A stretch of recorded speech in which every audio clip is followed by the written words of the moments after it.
নমস্কাৰ মৰমৰ ছাত্ৰ ছাত্ৰীসকল, মই এছ হকে তোমালোক সকলোকে মোৰ চেনেললৈ পুনৰ স্বাগতম জনাইছোঁ।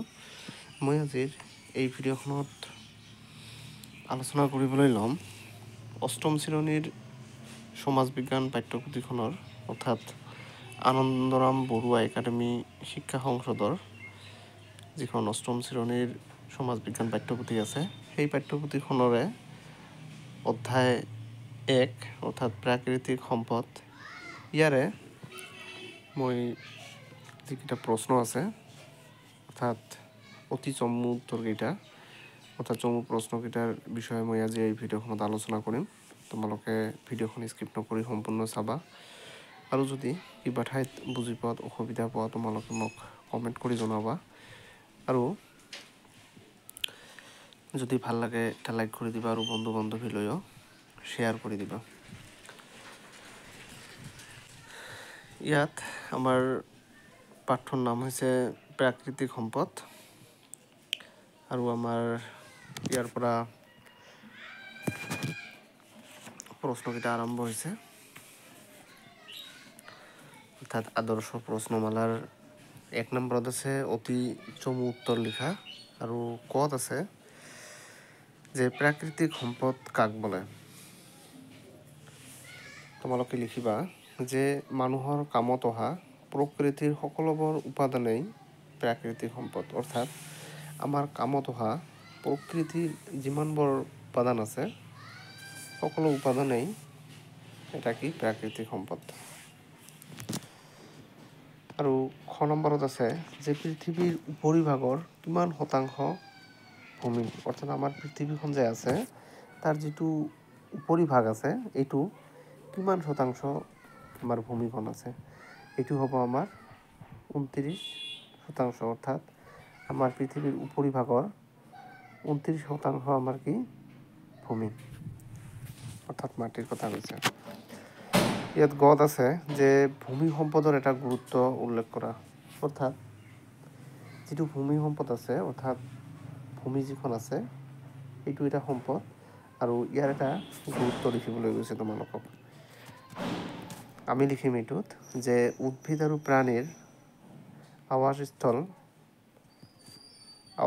আৰু বিকাশ ভূমিৰ ওপৰতে নিৰ্ভৰ কৰে। যে আমি উদ্ভিদ আৰু প্ৰাণীৰ যিটো আমাৰ আৱাসস্থল আছে আৰু বিকাশ যিটো আছে যে এই দুয়োটা বস্তুৱে আমাৰ ভূমিৰ ওপৰতে নিৰ্ভৰ কৰে। আৰু ঘত আছে যে পাহাৰীয়া অঞ্চলত জনবসতি পাতল কিয়। যে যিবোৰ পাহাৰীয়া অঞ্চল আছে তাত জনবসতিটো কিয় পাতল হয়। যে আমি উত্তৰত লিখিম যে পাহাৰীয়া অঞ্চল কৃষি উদ্যোগ যাতায়াত আদিৰ বাবে অসুবিধাজনক। অৰ্থাৎ যিবোৰ পাহাৰীয়া অঞ্চল আছে তাত কৃষিৰ কাৰণে হওক বা উদ্যোগৰ কাৰণে হওক বা যাতায়াতৰ কাৰণে হওক না কিয় সেইবোৰত কি থাকে এটা অসুবিধা থাকে। অৰ্থাৎ পাহাৰীয়া অঞ্চলবোৰ কি কৃষিৰ কাৰণে উদ্যোগৰ কাৰণে আৰু যাতায়াতৰ কাৰণে বৰ অসুবিধাজনক আৰু সেইকাৰণে কি পাহাৰীয়া অঞ্চলত জনবসতিটো কি হয় পাতল হয়। এতিয়া আমাৰ নেক্সট প্ৰশ্নত আছে যে পৃথিৱীৰ কিমান শতাংশ পানী দৈনন্দিন কাম কাজত ব্যৱহাৰ হয়। অৰ্থাৎ আমাৰ গোটেই পৃথিৱীখনৰ ভিতৰত যে কিমান শতাংশ পানী আমি যিটো দৈনন্দিন কাম কাজত ব্যৱহাৰ কৰোঁ তাৰ কিমান শতাংশ পানী আমাৰ ব্যৱহাৰ কৰা হয়। এইটো হ'ব আমাৰ প্ৰায় 2.5%। আৰু প্ৰথমটোত আছে যে ভূমি সংৰক্ষণৰ বাবে উপযোগী উপায় এটা উল্লেখ কৰা। অৰ্থাৎ আমাৰ যিখন ভূমি আছে তাক যদি আমি সংৰক্ষণ কৰিবলৈ বিচাৰোঁ তাৰ এটা উপায় উল্লেখ কৰিবলৈ গৈছে। যে এইটো উত্তৰটো আমি কি লিখিম যে বৃহৎ পৰিসৰত বৃক্ষ ৰোপণ কৰা। অৰ্থাৎ আমি কি বেছি কৰি আমাৰ কি কৰিব লাগিব বৃক্ষ ৰোপণ কৰিব লাগিব, তেতিয়াহে আমাৰ কি হ'ব আমাৰ ভূমিখন সংৰক্ষণ হৈ থাকিব। এতিয়া দ্বিতীয়ত আছে যে জল আয়োগ কি। এতিয়া তোমালোকে উত্তৰত লিখিবা যে জল বিবাদ নিষ্পত্তিৰ বাবে যি আয়োগ গঠন কৰা হয় তাক জল আয়োগ বুলি কোৱা হয়। অৰ্থাৎ জল বিবাদৰ নিষ্পত্তিৰ কাৰণে যিবোৰ আয়োগ আমি গঠন কৰোঁ বা গঠন কৰা হয় সেই আয়োগবোৰকে কি বুলি কোৱা হয়? জল আয়োগ বুলি কোৱা হয়। অৰ্থাৎ জল আয়োগৰ কাম হৈছে জল বিবাদ নিষ্পত্তি কৰা। বহুত ক্ষেত্ৰত আছে যে এজন ভাৰতীয় মানুহে দৈনিক কিমান লিটাৰ পানী ব্যৱহাৰ কৰে। যে আমাৰ ভাৰতীয় মানুহে একদিনত কিমান লিটাৰ পানী ব্যৱহাৰ কৰে। এইটো কিমান হ'ব? উত্তৰ হ'ব প্ৰায় 25 লিটাৰ। যে এজন ভাৰতীয় মানুহে দৈনিক প্ৰায় কি কৰে? 25 লিটাৰ পানী ব্যৱহাৰ কৰে। এতিয়া ঝদ আছে যে ধনী দেশৰ এজন নাগৰিকে গড় হিচাপত দৈনিক কিমান লিটাৰ পানী ব্যৱহাৰ কৰে। অৰ্থাৎ যিবোৰ উন্নত দেশ আছে আৰু তাৰ যিবোৰ নাগৰিক আছে, এটা গড় হিচাপত হিচাপ কৰিলে দৈনিক কিমান লিটাৰ পানী তেওঁলোকে ব্যৱহাৰ কৰে। এইটো কি হ'ব? প্ৰায় 300 লিটাৰ।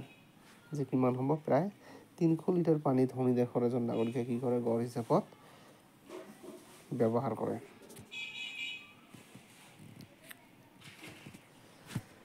এতিয়া আছে এবিধ অপৰম্পৰাগত শক্তি সম্পদৰ নাম লিখা। যে আমাৰ এইটো হ'ব আমাৰ জলশক্তি। অৰ্থাৎ যিবোৰ পৰম্পৰাগত শক্তি আছে এইবোৰৰ ভিতৰত কি? এইবোৰৰ ভিতৰত পৰে কয়লা, পেট্ৰলিয়াম, প্ৰাকৃতিক গেছ, যিবোৰ জীৱাশ্ম ইন্ধন আছে। অৰ্থাৎ এই ইন্ধনবোৰ কি নতুনকৈ সৃষ্টি কৰি ল'ব নোৱাৰি। সেইকাৰণে এইবোৰ কি বুলি কোৱা হয়? পৰম্পৰাগত। আৰু যিবোৰ অপৰম্পৰাগত আছে সেইবোৰৰ ভিতৰত হৈছে সৌৰশক্তি, জলশক্তি, বতাহ শক্তি, জোৱাৰ শক্তি। যে এইবোৰ আমাৰ কি অপৰম্পৰাগত শক্তি।